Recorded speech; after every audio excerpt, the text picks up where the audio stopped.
আসসালামু আলাইকুম দর্শক। যুদ্ধবিরতি হয়েছে একভাবে ইরান এবং ইসরায়েলের মধ্যে, কিন্তু তার ভিতরেও যুদ্ধের দামামা বাড়ছে। এখনো নেভেনি পুরোপুরি যুদ্ধের আগুন, এখনো নেভেনি দুই তরফেই।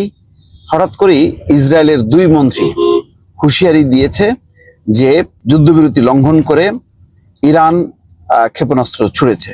সেই কারণে বলছে যুদ্ধবিরতি লঙ্ঘন করেছে ইরান, এবার কাঁপবে তেহরান। অন্যদিকে ইরান যুদ্ধবিরতির পর ইসরায়েলের যে ক্ষেপণাস্ত্র ছোড়ার যে অভিযোগ, সেই অভিযোগ প্রত্যাখ্যান করেছে। আসলে এটা মুশকিল, ইসরায়েল কখনো যুদ্ধবিরতি মানে না। যেমন হামাসের সঙ্গে যুদ্ধবিরতি করেছিল, কিন্তু ট্রাম্প আসার সাথে সাথে সেই যুদ্ধবিরতি তছনছ করে ক্রমাগতভাবে হামলা চালিয়েছে। তো এখন হয়তো আপাতত ট্রাম্প বিদায় নিয়েছেন এই মঞ্চ থেকে, কিন্তু ইসরায়েলকে দিয়ে ধারাবাহিকভাবে এটি করানো